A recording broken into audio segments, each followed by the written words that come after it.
The worst part of crying in an airport is that no one stops to help. Hundreds of people brushing past, rolling suitcases thundering across polished floors, announcements echoing off glass walls, and somehow, my breakdown was just another inconvenience for travelers to navigate around. "I'm so sorry, Emma," the airline representative repeated, her plastic smile never reaching her eyes. "The boarding gate closed 20 minutes ago. There's nothing I can do." I bounced Lily on my hip, her tiny fingers tangled in my unwashed hair. 4 months old, and already a veteran of my disasters. Her diaper bag hung heavy on my shoulder, stuffed with the emergency supplies that hadn't been enough to prevent this catastrophe. "But you don't understand," I said, my voice cracking. "I have to get to Boston tonight. My father's surgery is tomorrow morning, and I promised." The rest disappeared into a sob I couldn't swallow. Lily sensed my distress and joined in with her own wail, her face reddening as she arched her back. Great. Now we were both crying. "The next available flight is tomorrow afternoon," the woman said, typing with acrylic nails that clacked against her keyboard. "I can put you on standby, but with the convention in town, I wouldn't count on— Tomorrow is too late." I hadn't meant to shout. People turned to stare, and I shrank under their judgment. Single mother? Can't even catch a flight. Can't control her baby. I knew what they were thinking because I was thinking it too. The representative's smile tightened. "If you'll excuse me, there are other passengers waiting." I stepped away, wiping my face with the sleeve of my jacket. The nice one I'd bought secondhand for the hospital visits, now stained with infant formula and my mascara. Not that it mattered anymore. I wouldn't be there to hold Dad's hand before surgery. I wouldn't be there if something went wrong. Finding an empty row of seats near a window, I collapsed and laid Lily across my lap, fishing through the diaper bag for her pacifier. My phone buzzed with a text from my sister. "Boarding now. Where are you?" How could I tell her I'd miscalculated everything? The traffic to the airport, the time needed to check the car seat, the extra security screening for the baby formula. By the time we reached the gate, the door had closed, and no amount of begging would open it. "Shh, it's okay," I whispered to Lily, though we both knew it wasn't. Her father had disappeared the moment I'd told him I was pregnant, taking with him my savings and leaving behind only mounting bills. Now Dad, my only real support, was facing open-heart surgery with a 30% survival rate, and I couldn't even manage to be there. I didn't notice him at first, just a shift in the air, like the barometric pressure had suddenly changed. A subtle cologne cut through the antiseptic airport smell, something expensive and unfamiliar. Then a shadow fell across Lily and me. "Excuse me." The voice was deep, accented with something I couldn't place. Eastern European, maybe, softened by years of American living. I looked up through swollen eyes. He stood like he owned the terminal. Dark suit that probably cost more than my rent, perfectly tailored to broad shoulders. No tie, just the hint of a crisp white shirt beneath a jacket that didn't have a single wrinkle. His face was all angles, sharp cheekbones, strong jaw darkened with precisely maintained stubble, but it was his eyes that stopped my breath. Pale blue, almost gray, watching me with an intensity that made me want to check if I had spit up on my shirt. 2 men flanked him at a respectful distance, both wearing dark suits and earpieces, scanning the terminal with mechanical precision. One held a phone to his ear, speaking too quietly to hear. "I couldn't help overhearing," the man said, his gaze dropping to Lily, who had miraculously stopped crying to stare up at this stranger. "You missed your flight to Boston." It wasn't a question, but I nodded anyway, trying to regain my composure. "Yes. My dad's having surgery tomorrow, and I stopped myself. Why was I telling him this? Sorry, I don't mean to bother anyone." His mouth curved slightly, not quite a smile, but something that transformed his severe features into something almost approachable. Almost. "I'm flying to Boston tonight, private jet." He gestured vaguely toward the windows where the smaller aircraft were parked. "You're welcome to join me if it would help." I blinked, certain I'd misheard. "I'm sorry, what?" "My plane. I have room." He said it simply, as if offering a stick of gum, rather than a private flight worth thousands of dollars. One of his men cleared his throat softly. The man in the suit held up a hand without looking away from me, and the warning died instantly. Every stranger danger alarm in my body began screaming. People don't just offer private jets to crying women in airports. Not normal people, anyway. I clutched Lily closer to my chest. That's very kind, but I couldn't possibly. It's leaving in 30 minutes. He checked a watch that probably cost more than my car. You'd arrive in time to rest before the hospital visit tomorrow. I hesitated, torn between suspicion and desperation. Why would you do that for a stranger? Something flickered behind those cold eyes. A memory, perhaps, or a calculation. I lost my father last year, surgery complications. His voice remained steady, but his jaw tightened. I was stuck in a meeting. Didn't make it in time.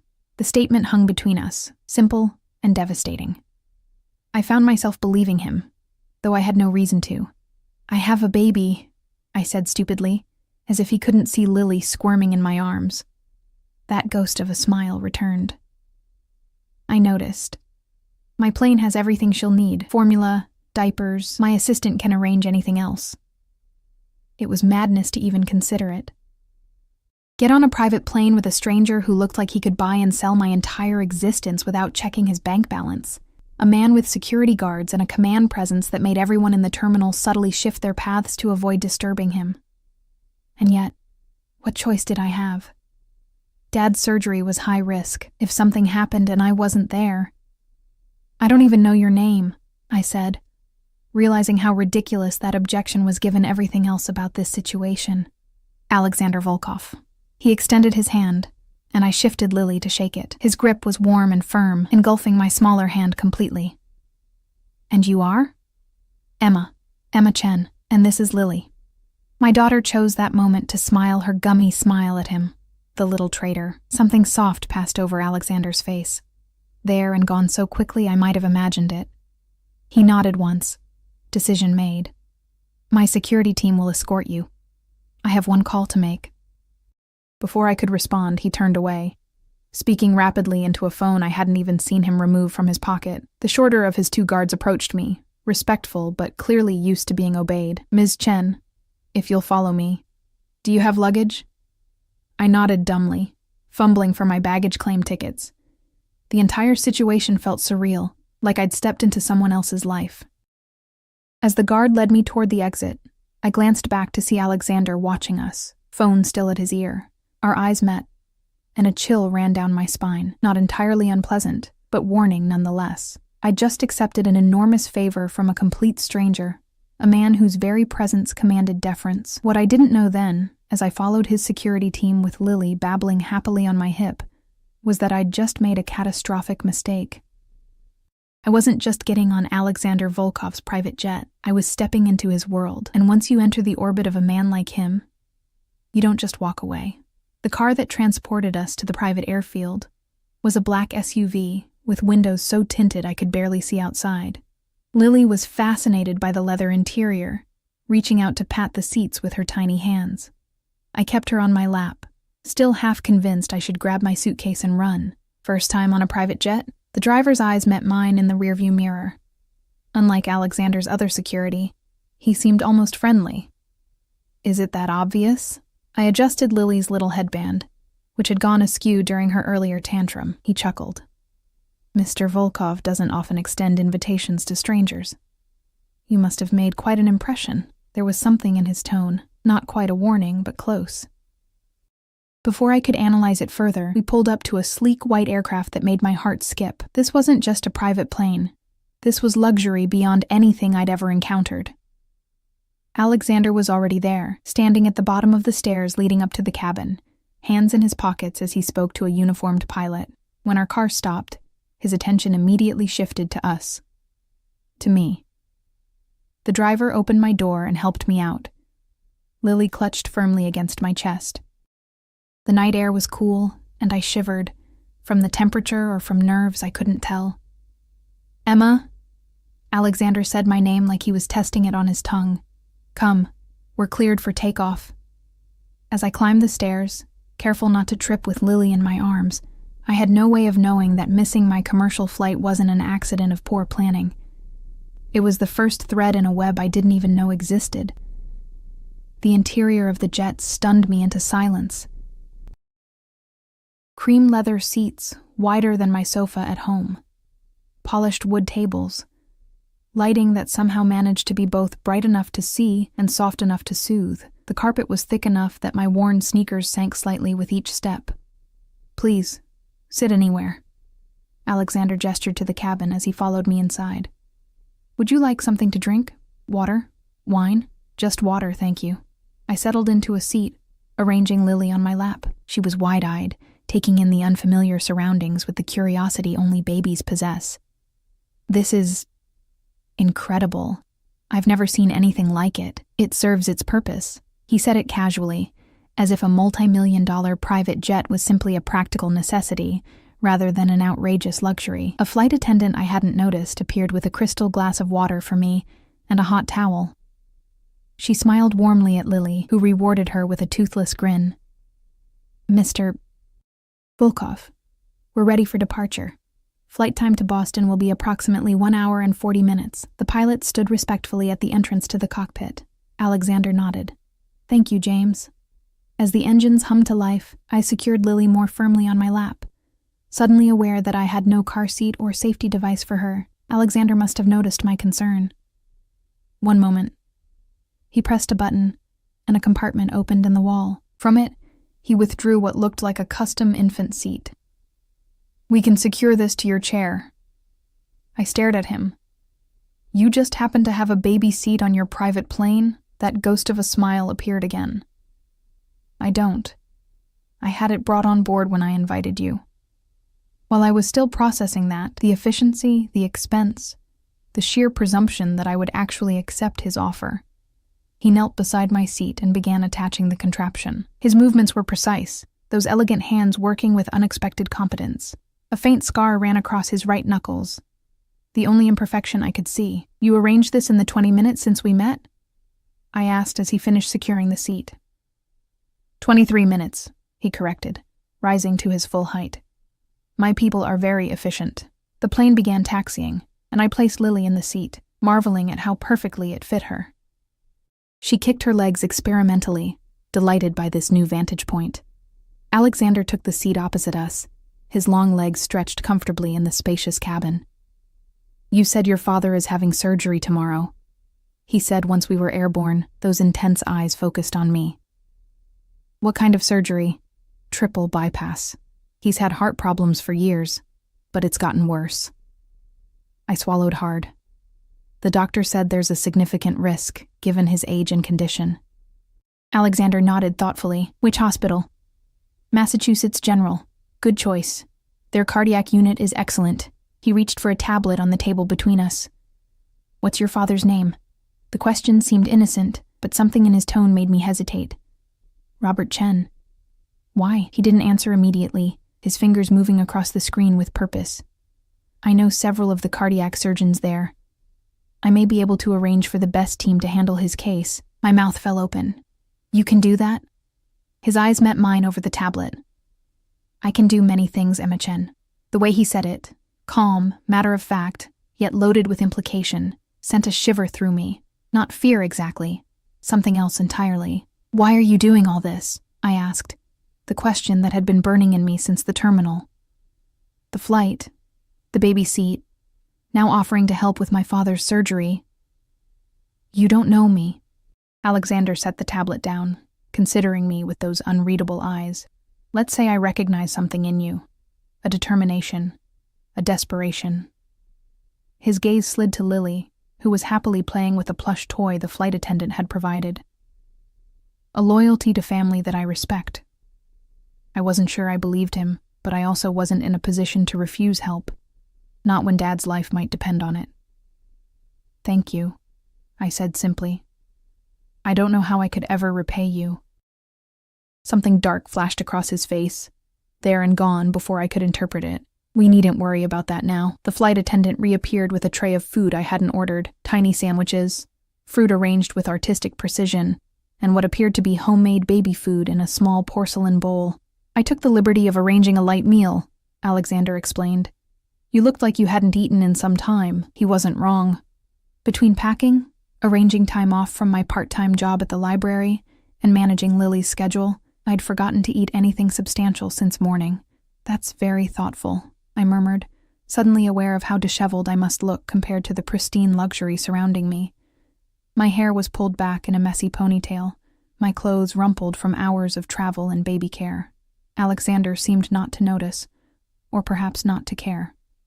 He watched as I fed Lily a tiny spoonful of the pureed food, her little face lighting up at the taste. "She likes it," I said, surprised. "Organic sweet potato with a touch of cinnamon," he replied. "My chef's recommendation." "Your chef has recommendations for baby food?" I wanted to ask, but didn't. Instead, I focused on feeding Lily, grateful for the momentary distraction from the intensity of Alexander's attention. When Lily had eaten her fill, I wiped her mouth and set her back in the safety seat, where she promptly began to doze, lulled by the gentle hum of the engines and her full belly. "She's beautiful," Alexander observed, his voice softer than I'd heard it before. "She has your eyes." I glanced down at my sleeping daughter, her delicate features peaceful in sleep. "Thank you. She's the best thing that ever happened to me, even if her timing wasn't ideal." "Her father isn't in the picture." It wasn't a question. I stiffened slightly. "No.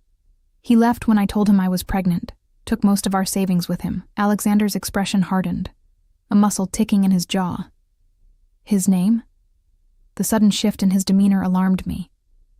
"It doesn't matter. He's gone, and Lily and I are better off without him." "It matters," Alexander said, his accent thickening slightly. "A man who abandons his child and steals from the mother deserves consequences." The way he said consequences made my skin prickle with unease. "It was a long time ago. I've moved on." His eyes held mine, searching for something I couldn't identify. After a long moment, he nodded once, though I sensed he hadn't dropped the subject permanently. "You work at a library," he said, changing direction so abruptly I blinked in confusion. "How did you know that?" He gestured vaguely. "Your bag. There's a library card with employee marking visible in the side pocket." I glanced down. He was right. My staff ID was partially visible in the mesh pocket of my diaper bag. The man missed nothing. "Yes, I'm a reference librarian. Part-time since Lily was born. You enjoy it?" The question seemed oddly personal coming from him, yet his interest appeared genuine. "I love books," I said simply. "I love helping people find information they need. The pay isn't great, but the hours work with Lily's schedule and my boss's understanding about childcare emergencies. A worthy profession," he said, surprising me. "Knowledge is power. Those who guard it and guide others to it perform a valuable service." Before I could respond, his phone vibrated. He checked it, his expression cooling to professional detachment. "Excuse me a moment." He rose and moved to the back of the cabin, speaking in a language I didn't recognize. Russian, perhaps, or Ukrainian. I took the opportunity to study him without the discomfort of his direct gaze. The way he carried himself spoke of someone accustomed to authority, to being obeyed without question. His security team had called him Mr. Volkov, with a deference that went beyond employer-employee relations. And now he was making calls in foreign languages while flying to Boston on a private jet that probably cost more per hour than I made in months. Who exactly was Alexander Volkov? Some kind of international businessman? Diplomat? Tech mogul I was too out of touch to recognize? His voice rose slightly, an edge of steel entering his tone. Though I couldn't understand the words, the message was clear. Someone had displeased him. I suppressed a shudder, grateful I wasn't on the receiving end of that controlled anger. When he returned to his seat, his expression was once again composed, though tension lingered around his eyes. "My apologies," he said. "Business that couldn't wait." "Of course." I hesitated, then ventured. "What kind of business are you in exactly?" He regarded me steadily. "Import, export, primarily. I have interests in various sectors: shipping, real estate, private security." It was both an answer and not an answer, revealing nothing specific while sounding perfectly legitimate. "It must keep you busy," I said, for lack of a better response. "Too busy, at times." His gaze drifted to Lily, still sleeping peacefully, but necessary. The flight attendant approached with a satellite phone. "Mr. Volkov, Dr. Winters is available to speak with you about the arrangements at Massachusetts General." I straightened. You already contacted someone about my father's surgery? Alexander took the phone. As I said, Emma, my people are efficient. To the flight attendant, he added, please bring Miss Chen the details of her accommodations. Accommodations? I echoed. I was going to stay with my sister. She's expecting me. I've taken the liberty of arranging a suite near the hospital, he said, as if this were perfectly normal. 2 bedrooms, with a crib for Lily and all necessary supplies. Your sister is welcome to join you there, of course. I opened my mouth to protest, then closed it again. The truth was, my sister's 1-bedroom apartment would have been cramped with all of us squeezed in. A suite near the hospital would make everything easier, especially with Lily. That's extremely generous, I said carefully. But I have to ask again, why are you doing all this? Alexander leaned forward slightly, his eyes holding mine with an intensity that made it impossible to look away. Let's say I believe in fate, Emma Chen. Our meeting wasn't coincidence. You needed help. I was in a position to provide it. His voice dropped lower. The question isn't why I'm doing this. The question is whether you're brave enough to accept it. Something in his words felt like both a promise and a warning. I should have been afraid. I should have been suspicious of kindness this excessive, this calculated. Instead, I found myself drawn to him, to the mystery he represented, to the power he wielded so effortlessly. Yes, I heard myself say. I accept your help. Thank you. His smile, a real one this time, transforming his severe features into something almost breathtaking, was like watching dawn break over a dangerous landscape. Excellent, he said softly. I think this is the beginning of a very beneficial relationship. As the plane began its descent into Boston, I couldn't shake the feeling that I'd just agreed to something far beyond a plane ride and a hotel suite. In Alexander Volkov's world, I suspected nothing came without strings attached.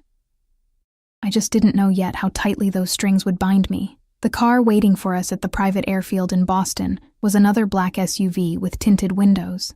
A different driver held the door open as Alexander helped me inside, his hand at the small of my back, a brief touch that somehow left an imprint of warmth through my jacket. Lily was awake again, fussy from the change in pressure during landing.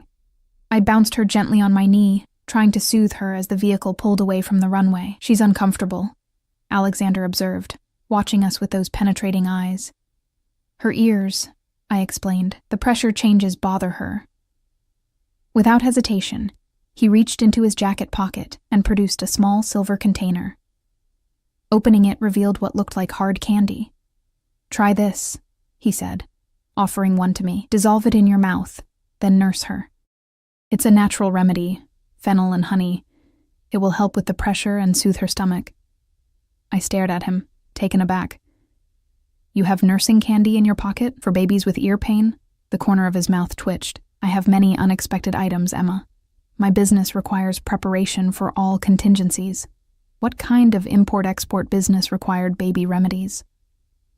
The question must have shown on my face, because his expression closed slightly. I called ahead. He clarified. When I knew you would be joining me with an infant, I had my assistant arrange appropriate supplies. In the 23 minutes between meeting me and takeoff, I couldn't keep the disbelief from my voice. 26 minutes at that point. He gestured to the candy I still hadn't taken. It will help her. I hesitated only a moment longer before accepting it. The tablet was smooth and smelled faintly of herbs. As it dissolved on my tongue, a sweet, almost medicinal taste spread through my mouth. Thank you, I murmured, adjusting Lily to nurse discreetly under the light blanket I always carried for this purpose. Alexander turned his gaze to the window, giving us the illusion of privacy in the confined space. The car moved smoothly through late-evening Boston traffic, the driver navigating with silent efficiency. I've arranged for Dr. Keller to lead your father's surgical team tomorrow, Alexander said after a few minutes had passed.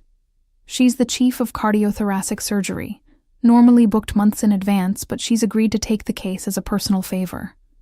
My head snapped up. How did you manage that? Her son's education at Oxford was made possible by a scholarship from one of my foundations. He said it matter-of-factly, as if pulling strings with world-class surgeons was entirely routine. She's the best. Your father couldn't be in more capable hands. Gratitude welled up, threatening to overwhelm me. "I don't know what to say." "Say nothing," he replied, his eyes returning to mine. "Just know that your father will receive the best possible care." We rode in silence for a while, the city lights painting streaks of color across his sharp features as we passed through downtown.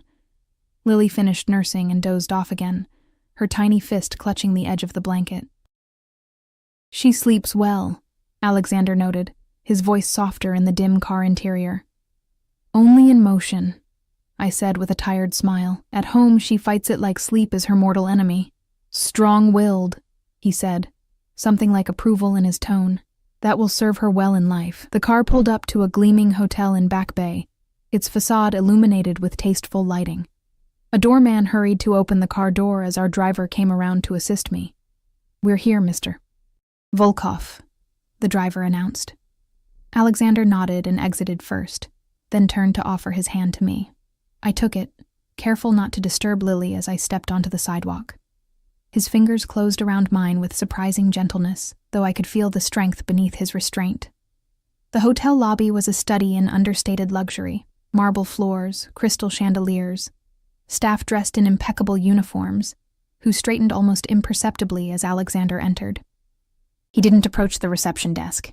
Instead, a manager hurried over to us, hands clasped before him. "Mr. Volkov, welcome back to Boston. Everything has been arranged as requested." "Thank you, Michael." Alexander gestured to me. "This is Miss Chen and her daughter. They are to be given every consideration during their stay." "Of course, sir." The manager turned to me with a deferential smile. "Miss Chen, it's our pleasure to host you. Your suite is ready, and all the baby items you might need have been delivered as requested." I blinked, wondering exactly what all the baby items entailed. Before I could ask, Alexander placed his hand at the small of my back again, guiding me toward the elevators. "I've taken a suite on the same floor," he said, as we stepped into a private elevator that required a keycard, "in case you need anything during the night." My pulse quickened, though I couldn't have said why. "That's thoughtful." The elevator opened directly into a foyer with only 2 doors, one across from the other. "Your suite," Alexander said, nodding to the door on the left. He handed me a key card. "Mine is opposite." A security guard I hadn't noticed until now stood discreetly by the elevator, nodding respectfully as we passed. Another guard appeared from a service entrance at the end of the hall, completing what I realized was a security perimeter. "Is all this security normal for you?" I asked, unable to contain my curiosity. "Yes." He didn't elaborate, simply opening the door to my suite with another key card. "After you." The suite took my breath away. Larger than my entire apartment, it featured a spacious living room with floor-to-ceiling windows overlooking the Boston skyline. Beyond that, I could see 2 bedroom doors, one slightly ajar to reveal a king-sized bed turned down for the night. But what truly stunned me was the baby equipment, a state-of-the-art crib in the corner of the living room, a changing table fully stocked with diapers, wipes, and creams, a baby bathtub in the massive bathroom, several new outfits in Lily's exact size laid out on a side table, a top-of-the-line breast pump still in its packaging, even a sound machine programmed with white noise. "How did you—" I trailed off, overwhelmed. "I had your luggage brought up already," Alexander said, ignoring my stunned expression as he gestured to my battered suitcase, now sitting neatly in the entryway. "The second bedroom has been prepared for your sister, should she wish to join you. There's a kitchen stocked with essentials, though room service is available 24 hours. He moved to the coffee table, where a folder sat beside an arrangement of fresh flowers. "These are the details for tomorrow. Your father's surgery is scheduled for 8 a.m. A car will be waiting at 7 to take you to the hospital. Dr. Keller will meet with you before the procedure." I stood rooted in place, Lily asleep against my shoulder, trying to process the extravagance surrounding me. This wasn't just help. This was something else entirely, something that made alarm bells ring distantly in my mind, though they were muffled by exhaustion and gratitude. "I should put Lily down," I said finally, needing something practical to focus on. Alexander nodded. "Of course. You both need rest." He moved toward the door but paused before leaving. "Emma." The way he said my name, like he was tasting it, sent a shiver down my spine. Yes? If you need anything during the night, anything at all, call the front desk and ask for me. His eyes, those pale blue eyes that seemed to see too much, held mine. I'm a light sleeper. With that, he was gone, the door closing softly behind him. I stood in the silent opulence of the suite, Lily's warm weight against me the only familiar thing in this surreal situation. Slowly, I moved to the crib and laid her down, covering her with a blanket softer than anything we owned. She sighed in her sleep but didn't wake. My phone buzzed with a text from my sister. "Where are you? I've been waiting at the airport for hours." Guilt flooded me. In the whirlwind of Alexander's intervention, I'd completely forgotten to let her know about the change in plans. I quickly typed a response, explaining, though not very successfully, that I'd found alternative transportation and was now in a hotel near the hospital. I invited her to join me in the suite, emphasizing the convenience to the hospital and the second bedroom. Her reply came quickly. "What alternative transportation? Who pays for a suite near MGH? Are you okay?"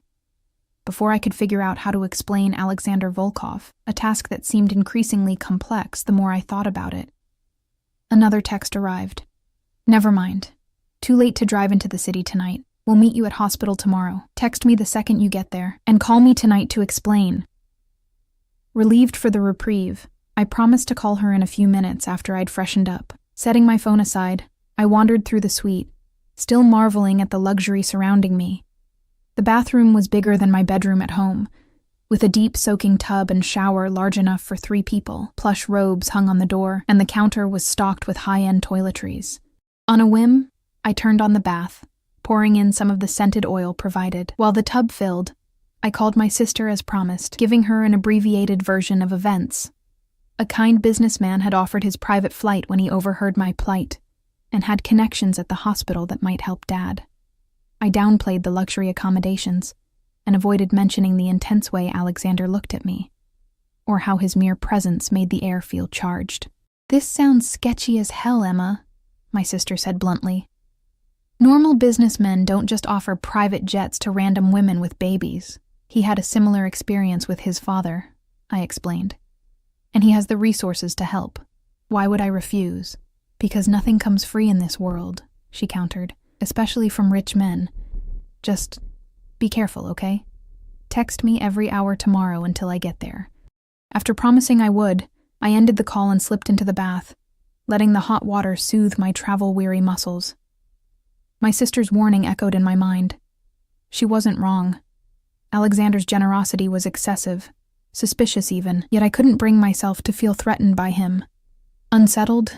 Yes. Intimidated, certainly, but not afraid. Perhaps I should have been. I woke at 6 a.m. to Lily's babbling. Sunlight streamed through the windows I'd forgotten to close, illuminating her as she played with her toes in the luxurious crib. For a moment, I forgot where we were, disoriented by the unfamiliar surroundings. Then it all came rushing back. The missed flight, Alexander Volkov's unexpected intervention, the private jet, this extravagant suite, and Dad's surgery just hours away. I rushed to get us both ready, marveling at how the baby supplies were exactly what we needed, down to the brand of diaper cream Lily's sensitive skin tolerated best. How had he known? Had it been in my diaper bag? Had I mentioned it? At precisely 7 a.m., my phone rang with a call from the front desk, informing me that my car was waiting. I gathered our things, surprised to find a diaper bag far nicer than my own, already packed with everything Lily might need for the day. The lobby was quiet at this early hour, just a few business travelers checking out. The same manager from the night before materialized at my side as I emerged from the elevator. "Good morning, Ms. Chen. Mr. Volkov asked me to provide you with these." He handed me a small paper bag that contained a still warm muffin and a cup of coffee. He said you might not have time for breakfast. Again, that unsettling feeling that Alexander somehow knew me, could anticipate my needs and habits after just hours of acquaintance. I'd indeed been planning to skip breakfast in my rush to reach the hospital. "Thank you," I said, accepting the items. "Is Mr. Volkov—" "He had business early this morning but asked to be informed when you left for the hospital. He'll join you there shortly."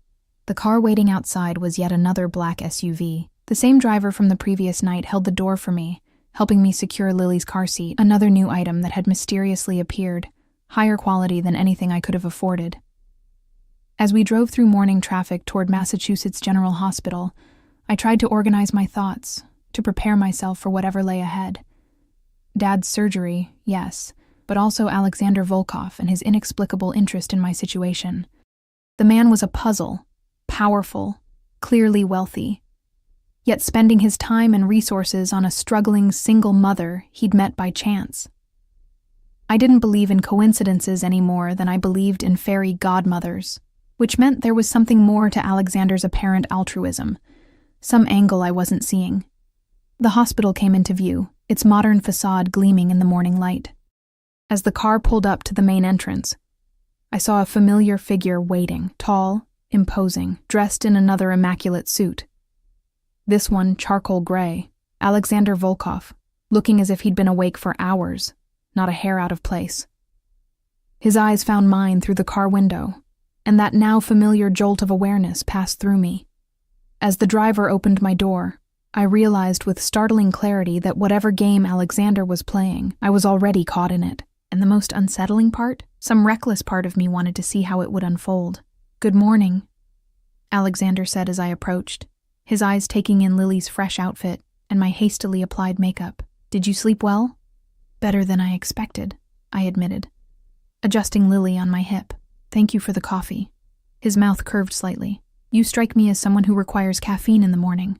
Before I could respond, the hospital doors slid open and a woman in surgical scrubs strode toward us. She was in her 50s, with silver-streaked hair pulled back severely from a face lined with both authority and compassion. "Alexander," she greeted him with familiar ease, confirming my suspicion that their connection went beyond a simple professional relationship. "It's been too long. Katerina." He inclined his head respectfully. "Thank you for taking this case on short notice. I owed you one." Her piercing gaze shifted to me. "You must be Emma Chen. I'm Dr. Keller." I shifted Lily to extend my hand. "Yes, thank you so much for—" "Save your thanks until after the surgery," she interrupted, though not unkindly. "Your father's case is complex but manageable. I've reviewed his files extensively overnight." The efficiency was impressive and slightly alarming.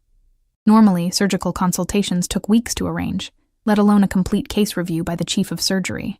"Follow me," Dr. Keller said, already turning to lead us inside. "We've moved your father to pre-op. You can see him briefly before we begin."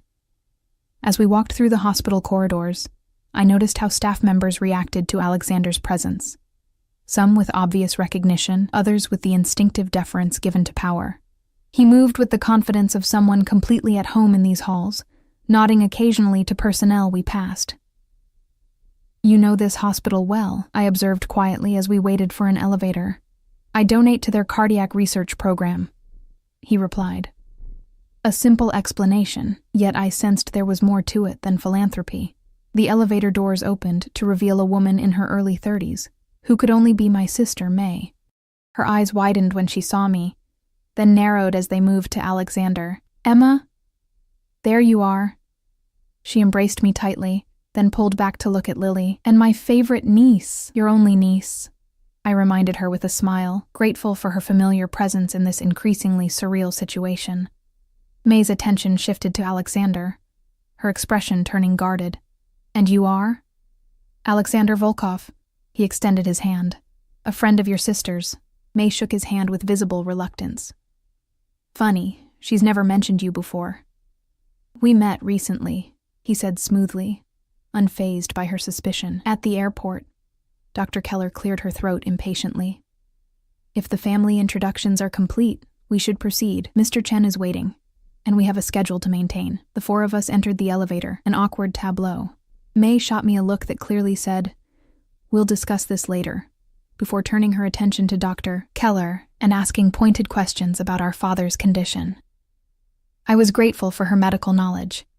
As a pharmaceutical researcher, she understood the technical aspects far better than I did. Dad was awake when we reached pre-op, his thin face brightening when he saw us. At 68, he looked older than his years, his once robust frame diminished by heart disease. My girls, he said weakly, reaching for our hands. His gaze moved to Lily, then to Alexander, who had remained respectfully by the door. And who do we have here? Daddy, this is Alexander Volkov, I said, unsure how to explain his presence. He helped us get here when I missed my flight. Dad's eyes, still sharp despite his condition, assessed Alexander with a father's practiced scrutiny.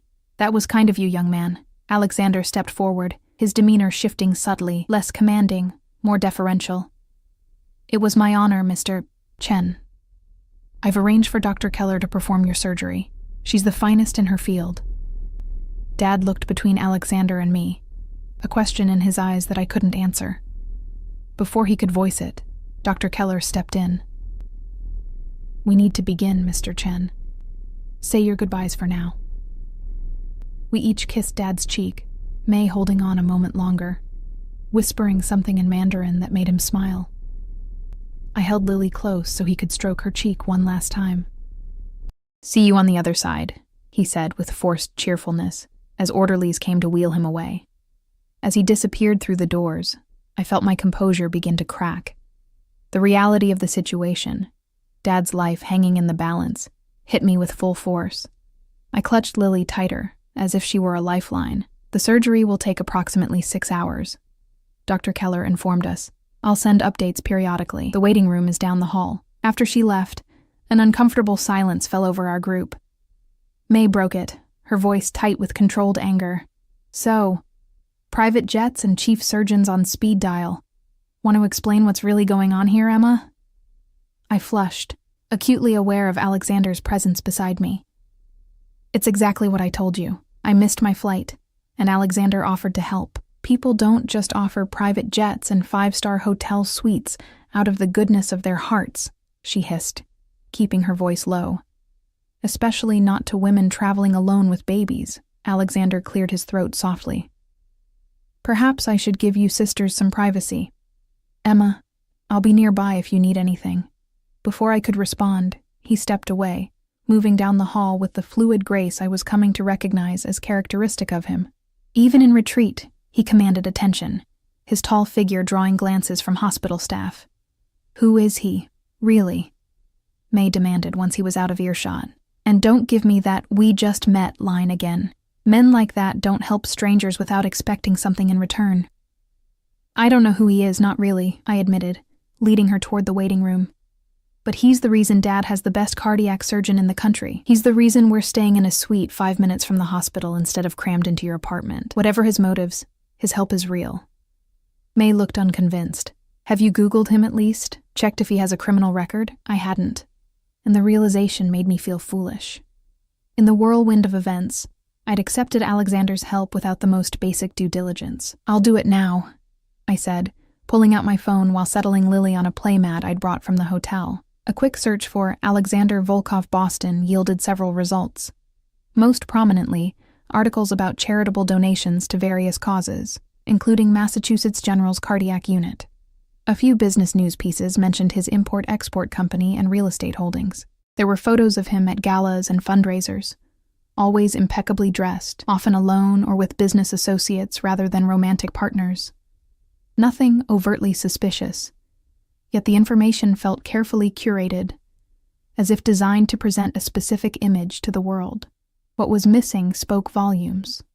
No personal interviews, no details about his background or private life. He seems legitimate, I said, showing May the screen. A businessman and philanthropist. She scrolled through the results, her skepticism evident. Very polished. Too polished, if you ask me. I couldn't disagree. There was something too perfect about Alexander's public persona, like a facade carefully maintained. The waiting room began to fill with other families, their anxious faces mirroring our own. Lily grew fussy as the morning wore on, and I paced the corridor with her, trying to soothe her restlessness. It was during one of these walks that I quite literally bumped into a man turning the corner, one of Alexander's security team, I realized, recognizing him from the airport. "Excuse me, Ms. Chen," he said politely, steadying me with a hand on my elbow. "It's fine. I wasn't looking where I was going." I bounced Lily, who had started to whimper. Is Alexander still here? The man nodded. Mr. Volkov is in a meeting with hospital administration, but he asked me to check on you periodically. Do you need anything? The formality of the arrangement struck me anew. Alexander had assigned security to monitor me, to report back to him. The gesture could be interpreted as thoughtful or controlling, depending on one's perspective. We're fine, thank you, I said, then hesitated. Actually, could you tell me, how long have you worked for Mr. Volkov? Something flickered in the man's eyes. Caution, perhaps. 7 years, ma'am. And what exactly does he do? His business, I mean. He mentioned import-export, but that's rather vague. The security guard's expression became carefully neutral. Mr. Volkov has diverse business interests. It's not my place to discuss them. His non-answer was more revealing than any direct response might have been. Whatever Alexander's true business was, it required discretion from even his long-term employees. Of course. Thank you anyway. I turned to head back to the waiting room. Ms. Chen, the guard called after me. When I looked back, his expression had softened slightly. Mr. Volkov is a good man, better than most in his position. Whatever you may hear or think, remember that. Before I could ask what he meant, he continued down the hall, leaving me with more questions than answers. The first surgical update came at the 3-hour mark. Everything proceeding as expected. Dad's vitals stable. May and I clung to each other in relief, the tension between us temporarily forgotten. At hour 4, Alexander returned, carrying a bag that turned out to contain lunch for both May and me, as well as fresh clothes for Lily. I thought you might be hungry, he said simply, setting the food on a side table. The cafeteria options are abysmal. May watched him narrowly, but accepted the gourmet sandwich he offered. I noticed she waited until I took a bite of mine before trying hers, a precaution that would have seemed paranoid if not for the increasingly strange circumstances. Any updates? Alexander asked, his gaze falling on Lily, who was now sleeping in a portable bassinet. So far, so good, I replied. Dr. Keller sent word that everything's on schedule. He nodded, seemingly unsurprised. She's the best. Your father is in capable hands. A nurse appeared in the doorway. Ms. Chen, there's a call for you at the desk. Puzzled, I followed her to the nurse's station, where she handed me a phone. Emma Chen, I answered, expecting perhaps one of Dad's friends calling for an update. Ms. Chen, this is Detective Sullivan with Boston PD. The male voice was brusque, professional. I understand you're currently at Massachusetts General Hospital with Alexander Volkov. My blood ran cold. Yes, he's a friend. Is there a problem? I strongly suggest you find a private place to speak, away from Mr. Volkov and his associates. Heart pounding, I glanced back toward the waiting room, where Alexander was engaged in conversation with May. I have a sleeping baby. I can't just... Ms. Chen, the detective cut me off. For your safety and your child's, please listen carefully. Alexander Volkov is not who you think he is. What do you mean? I lowered my voice, turning away from the corridor. He's the head of one of the most powerful organized crime syndicates on the East Coast. We've been investigating him for years. Racketeering, money laundering, extortion. We haven't been able to make charges stick, but believe me, he's dangerous. The words hit me like physical blows. A crime boss. A mafioso. Not a businessman or philanthropist, but a criminal. One powerful enough to evade prosecution. That can't be right, I stammered. Though even as I denied it, pieces began falling into place. The excessive security, the deference from everyone we encountered. The way he could arrange impossible things with a single phone call. I understand this is difficult to hear, Detective Sullivan continued. But you need to distance yourself from him immediately.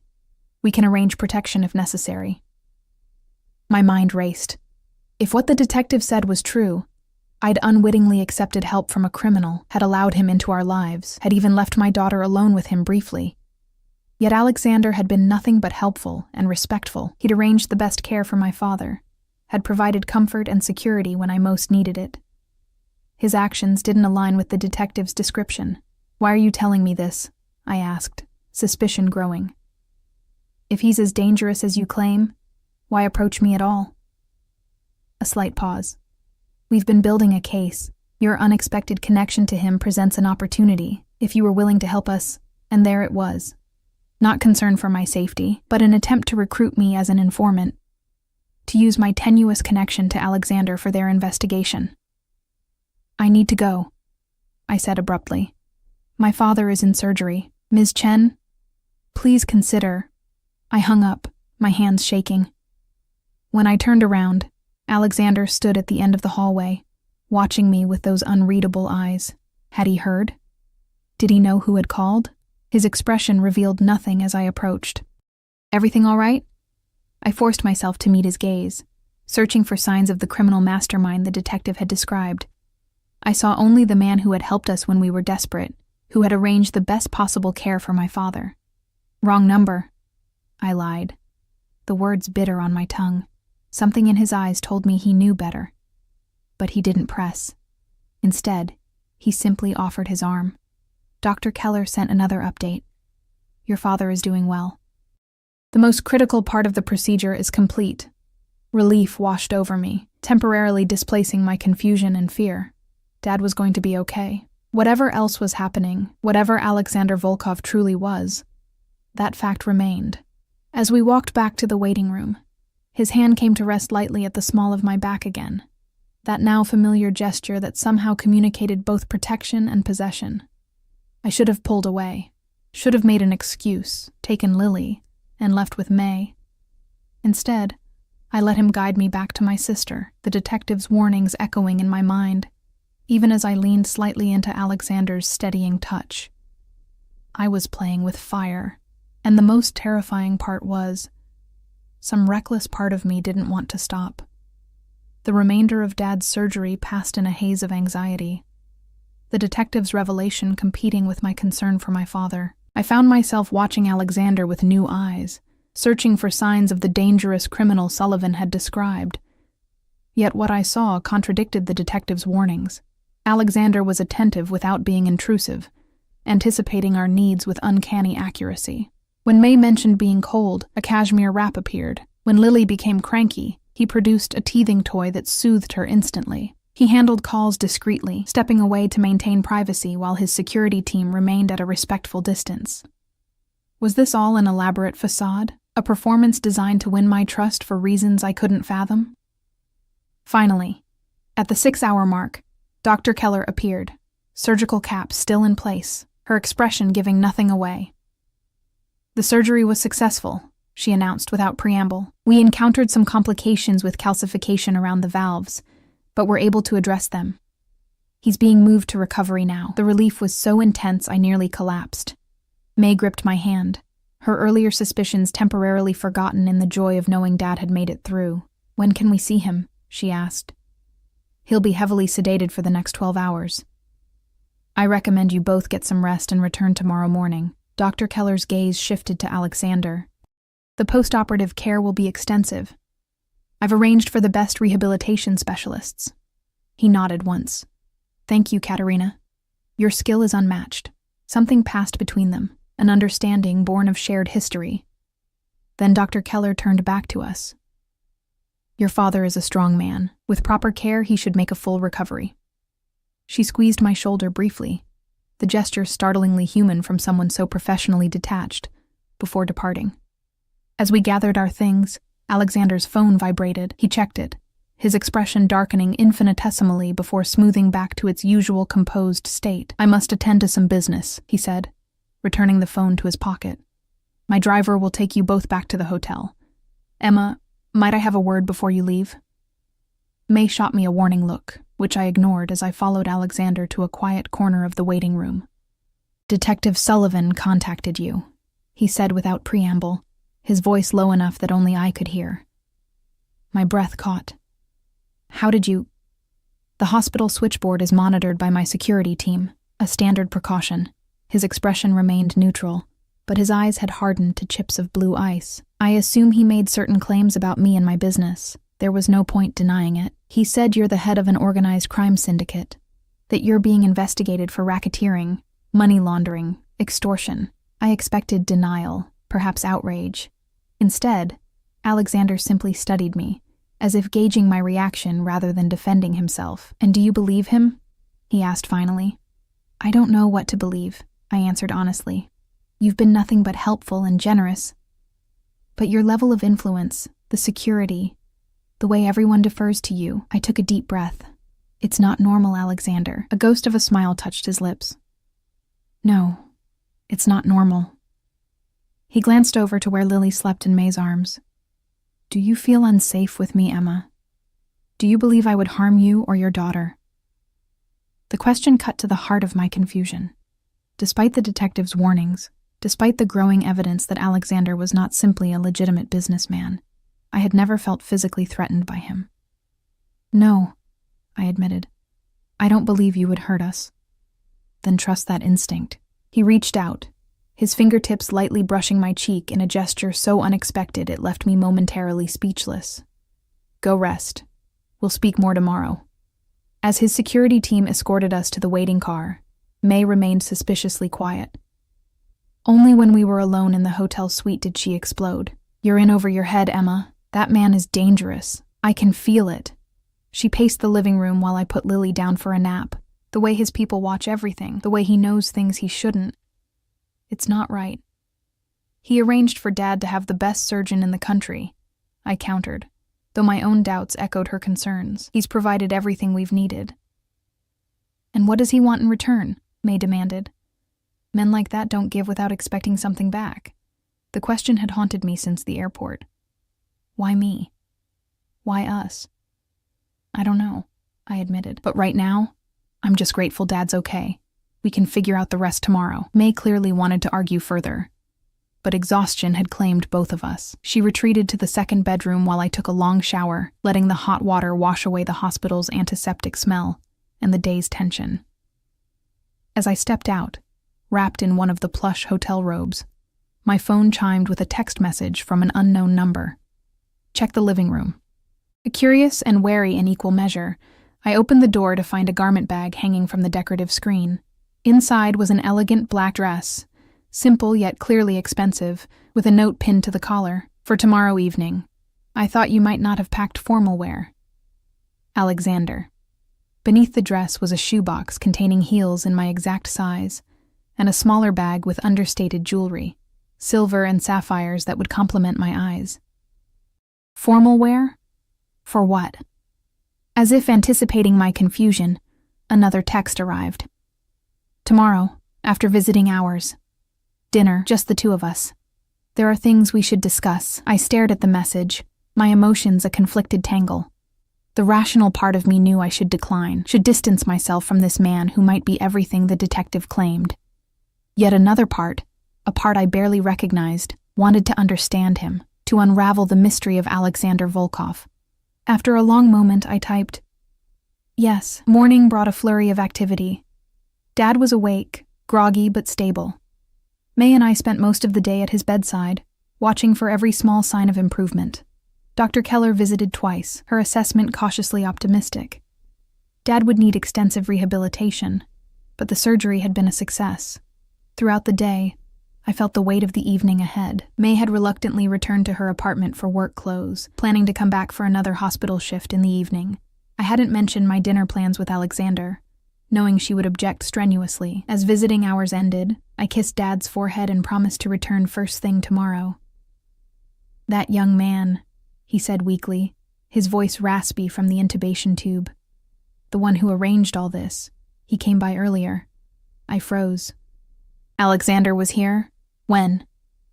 "This morning before you arrived." Dad's eyes, though tired, were sharp. "He wanted to check on my progress personally. Interesting fellow." "What did you talk about?" I asked, trying to keep my tone casual. Dad's lips curved in a faint smile. "You, mostly. He asked for my permission to take you to dinner." The old-fashioned gesture surprised me. "And what did you say?" "I said my daughter makes her own decisions." His hand found mine, squeezing with what little strength he had.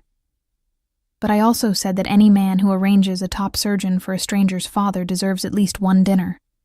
I couldn't argue with that logic, though I wondered what Dad would think if he knew the detective's accusations. Back at the hotel, I found myself staring at the black dress Alexander had provided, It was perfect, modest enough to be appropriate, yet cut to flatter my figure in ways my usual wardrobe never did. As I slipped it on, I wondered how he had known my size so exactly. At precisely 7 o'clock, a knock came at my door. Alexander stood in the hallway, breathtaking in a dark suit that made his pale eyes even more striking by contrast. For a moment, he simply looked at me, something like appreciation in his gaze. "You look beautiful, Emma," he said finally, offering his arm. The restaurant was on the hotel's top floor, with panoramic views of Boston's skyline. As we were led to a private dining room, I realized the entire section had been reserved just for us. "You didn't need to close the whole restaurant," I said as he held my chair. "Privacy seems advisable, given what we need to discuss." He took the seat opposite mine, his movements graceful and controlled. A waiter appeared with champagne, pouring 2 glasses before discreetly withdrawing. Alexander raised his in a toast. "To your father's recovery." I touched my glass to his. "To skilled surgeons and guardian angels, however unexpected." He smiled, a real smile that transformed his severe features. "Is that how you see me? A guardian angel?" "I don't know how to see you," I admitted. "Everything about our meeting, your help, it's all so improbable. Yet here we are." He set down his glass, his expression turning serious. "You have questions. Ask them." I took a deep breath. The detective, was he telling the truth? About what you are? Alexander's gaze never wavered. "Detective Sullivan and I have history. His description of my business activities is somewhat exaggerated, though not entirely inaccurate. It wasn't a confession, but it wasn't a denial either. So you're what? A mobster? A mafia boss?" "Such dramatic terms," he said mildly. "I oversee various enterprises, some of which operate in gray areas of the law. I protect what's mine. I honor my commitments. I deal harshly with betrayal." The casual way he confirmed my suspicions sent a chill through me. "Why me? Why help us?" His expression softened slightly. "The first moment I saw you in that airport, exhausted, desperate, yet still fighting for your family, I recognized something in you. A resilience, a loyalty I respect." He paused. "And yes, you reminded me of someone I once knew, someone I failed to protect." Before I could ask who, he continued, "But that's not the whole truth. When I heard you mention your father's surgery, I felt drawn to intervene. My own father died during a similar procedure 3 years ago. I was delayed by business, missed saying goodbye by 20 minutes. The pain in his voice seemed genuine, a rare crack in his composed facade. "I'm sorry," I said softly. "As am I." He reached across the table, his fingers brushing mine. "What began as an impulse has become something more complicated. I find myself invested in you, Emma, in you and Lily." The admission hung between us, weighted with implications I wasn't sure I fully understood. "What does that mean, exactly?" I asked, my heart racing. "It means I want to continue helping you. Your father's medical expenses are considerable. Lily will need good schools eventually. Your career at the library, while admirable, can't provide the security you both deserve." I withdrew my hand from his. "If you're offering to be my sugar daddy or something equally inappropriate—" "Nothing so crude," he interrupted, looking genuinely offended. "I'm offering protection, support, a place in my world if you want it. And what would I have to do in return?" His eyes held mine. "Be exactly who you are, the woman who would board a private jet with a stranger to reach her father's side, the mother who protects her child with fierce determination, the daughter who values family above all." He paused. "I have wealth, Emma, power.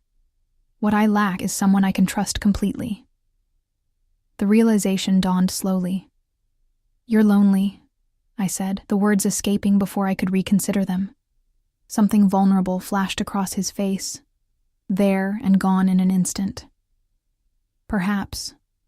In that moment, I saw beyond the dangerous man Detective Sullivan had described, beyond the powerful figure who commanded respect with his mere presence. I saw someone human, someone capable of genuine connection despite the world he inhabited. "I can't answer now," I said finally. "This is a lot to process." He nodded, unsurprised. Take whatever time you need. My offer stands regardless. He reached for his champagne again. Now, shall we enjoy our dinner? The chef has prepared something special. As the meal progressed, conversation shifted to lighter topics. Alexander spoke of his travels, his appreciation for literature, his childhood in Russia before coming to America as a teenager. I found myself relaxing despite everything, drawn to his intelligence and unexpected moments of humor. By the time dessert arrived, a comfortable warmth had settled between us, the beginning of something I couldn't yet name, but couldn't deny either. Whatever you decide, Alexander said as he walked me back to my suite, know that your father's care is guaranteed. That was never conditional. At my door, he paused, his gaze dropping briefly to my lips before returning to my eyes. May I? I nodded, my breath catching as he leaned down to press his lips to mine, a kiss both gentle and restrained, yet filled with promise. When he pulled back, his eyes had darkened. Good night, Emma. As I watched him walk to his own suite, I knew my life had irrevocably changed. Alexander Volkov had entered my world like a force of nature, upending everything I thought I knew about myself and my limitations. The path forward was unclear, fraught with complications I could barely imagine. Yet as I closed the door behind me, I found myself already anticipating tomorrow and the chance to see him again. Sometimes the most dangerous decisions are the ones that feel most right. And Alexander Volkov, whatever he truly was, felt like a risk worth taking.